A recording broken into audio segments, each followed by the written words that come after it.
I never thought that I had, to be honest, much to do with this whole gang stalking thing. When this first started, I looked up gang and stalking because that's what I was going through. I had a legitimate Hawaiian syndicate, drug trafficking, sex trafficking, criminal element that I had pissed off by talking about the rape, murder, sodomy, torture of Dana Ireland, which happened on the Big Island. They ran her over, they backed over her, they kidnapped her, they then gang raped, sodomized, and tortured her, and then left her for dead.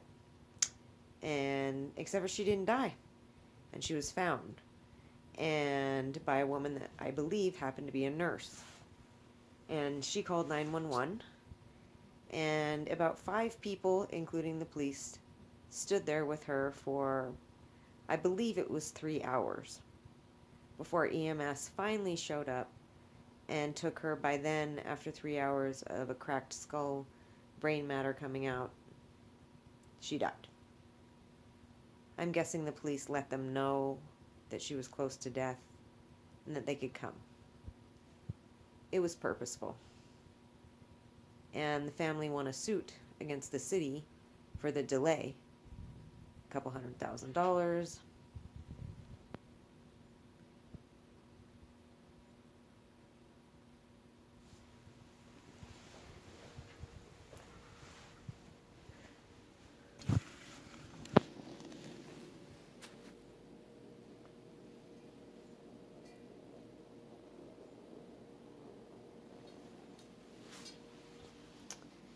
Heard a noise. A couple $100,000. They won.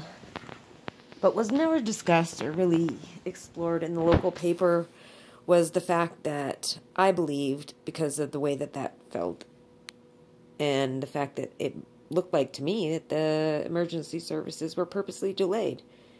They said that they got lost. With a police officer standing there who undoubtedly is...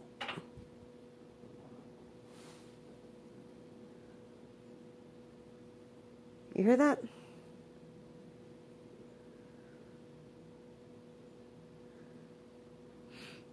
That came from over there.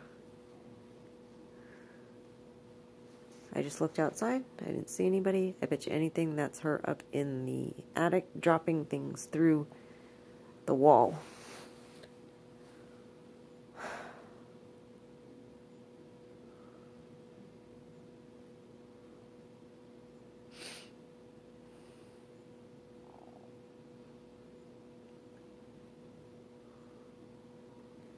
Anyhow, the rape, murder, and torture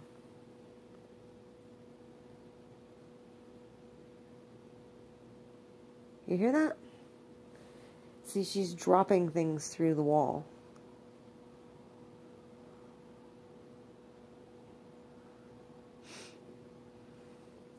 She must have a great deal of people here ready to do some raping and gang raping and sodomizing. And I'm guessing she's planning on sex trafficking me tonight.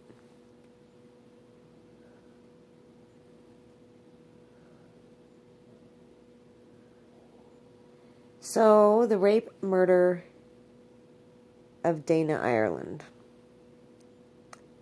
So what ended up happening is the police said that, or whoever said that the EMS guys got lost. How ridiculous does that sound? If there's a police officer standing there, he can't direct them to where they're at when a woman's life is hanging in the balance.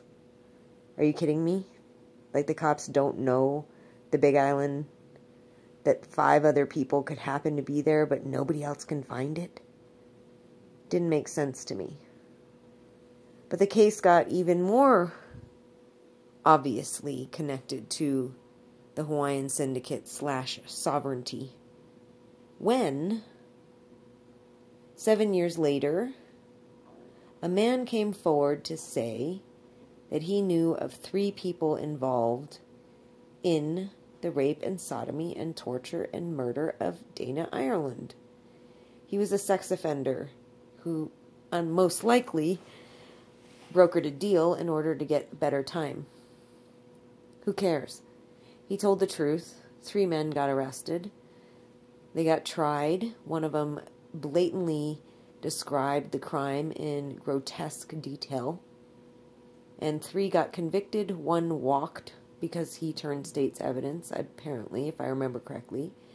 And his brother went up for over 100-something years. And so did Frank Pauline Jr.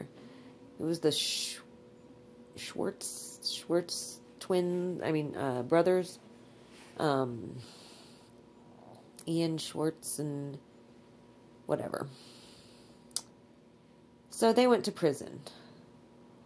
10 years later, that man that did state's evidence, obviously out, was murdered, and his body was found on the Big Island, along with another woman's body. Now, of course, any normal person would quickly realize that whoever killed the man also killed the woman, since the bodies were found in close proximity to one another. That sounds very organized crime to me. Then the second thing that happened, which was just a few years ago, was Frank Pauline Jr. See, whatever brother, the Schwartz brothers, or whatever their last name, was sitting in prison, some stupid liberal organization that tries to get criminals out of prison decided to take the case up of this guy who had raped and murdered and tortured and sodomized this woman. It's claiming that their DNA wasn't found on her, which only really proved that there were more people there, not that he wasn't there himself or that he didn't participate. So, on a Sunday, you hear that? On a Sunday in the local paper, the Star Advertiser, they did an article about how they were going to reopen the case and how this Justice League people that decide to protect criminals and help them to get out of prison so they can rape and murder more women. That came out on a Sunday. On Monday, Frank Pauline Jr. was murdered in the prison yard in I believe, in a New Mexico prison. In the yard, with a rock to the back of the head. He was taken out. And the guy that did it was a white man who looked to me to be most likely some form of Hell's Angels, some form of organized crime. He said he did it because he was a snitch.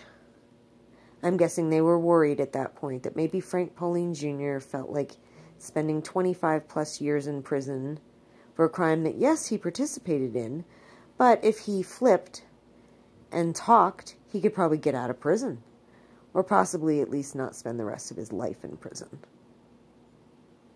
So they killed him just in case, and I'm guessing it's because Frank Pauline Jr. was more of a loner, and amazingly had kept his mouth shut for all those years. But they weren't convinced that he'd continue to do so.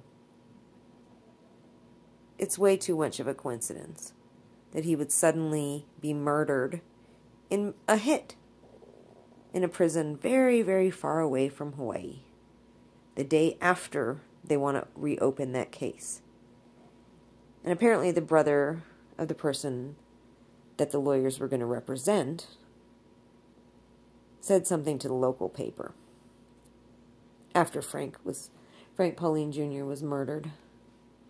See, people in Hawaii know that organized crime guys murdered Dana Ireland, murdered the guy that turned evidence against them, murdered Frank Pauline Jr. But yet, what's happened? Where are their arrests? So this is how this all started. And this crazy lunatic bitch who's now in the attic dropping shit down into the wall or this thing or whatever in order to poison these animals and watch them twitch as their nervous system just becomes all fucked up. from inhaling toxins. She wants to be 24/7. Let's think about what a fucking lunatic this is. Some woman who's helping people who raped and murdered and tortured another woman. Let's think about how pathetic she is. How pathetic they all are.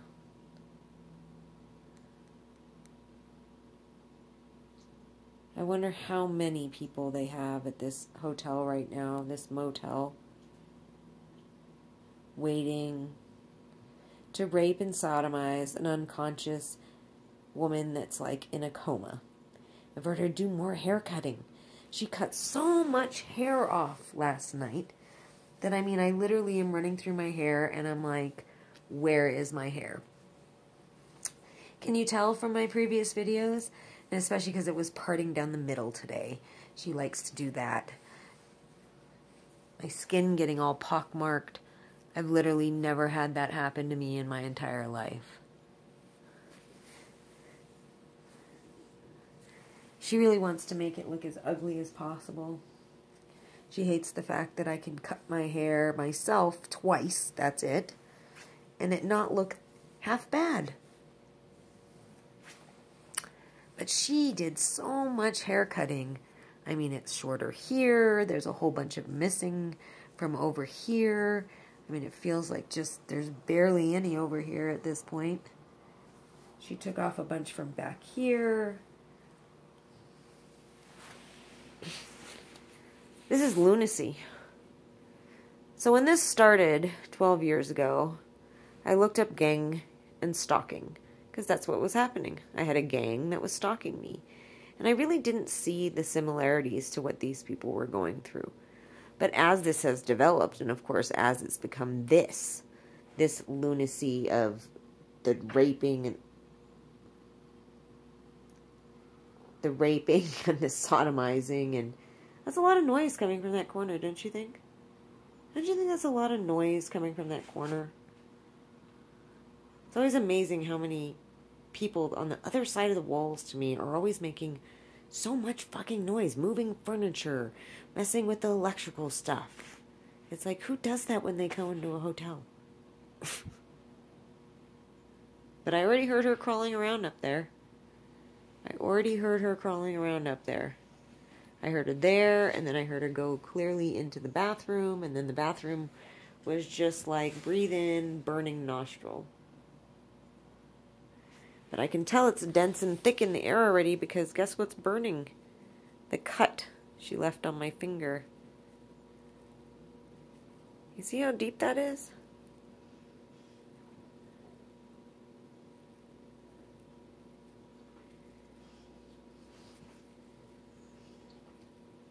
And there's people in this room next door here now, even though the people that were in there got into a vehicle and left. How many people can be in a room this big with a full-size bed and no couch? No other sleeping arrangements whatsoever. How many people can be in that room?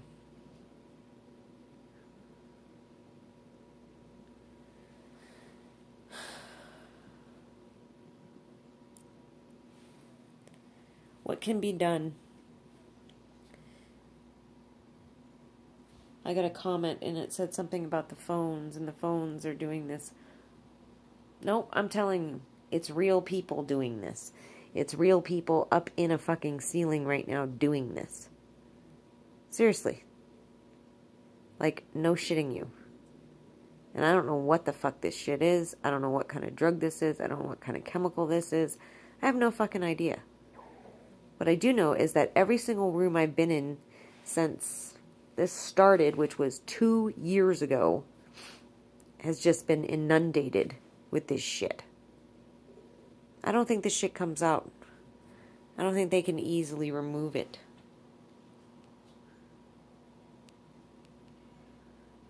They don't care.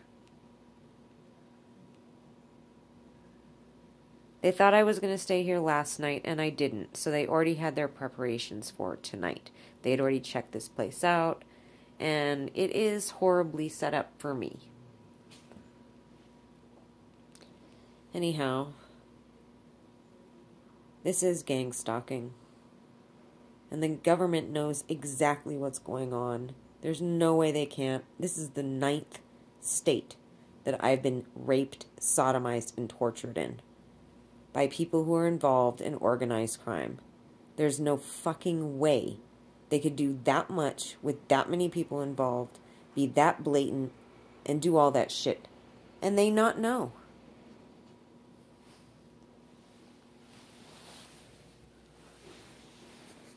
No fucking way.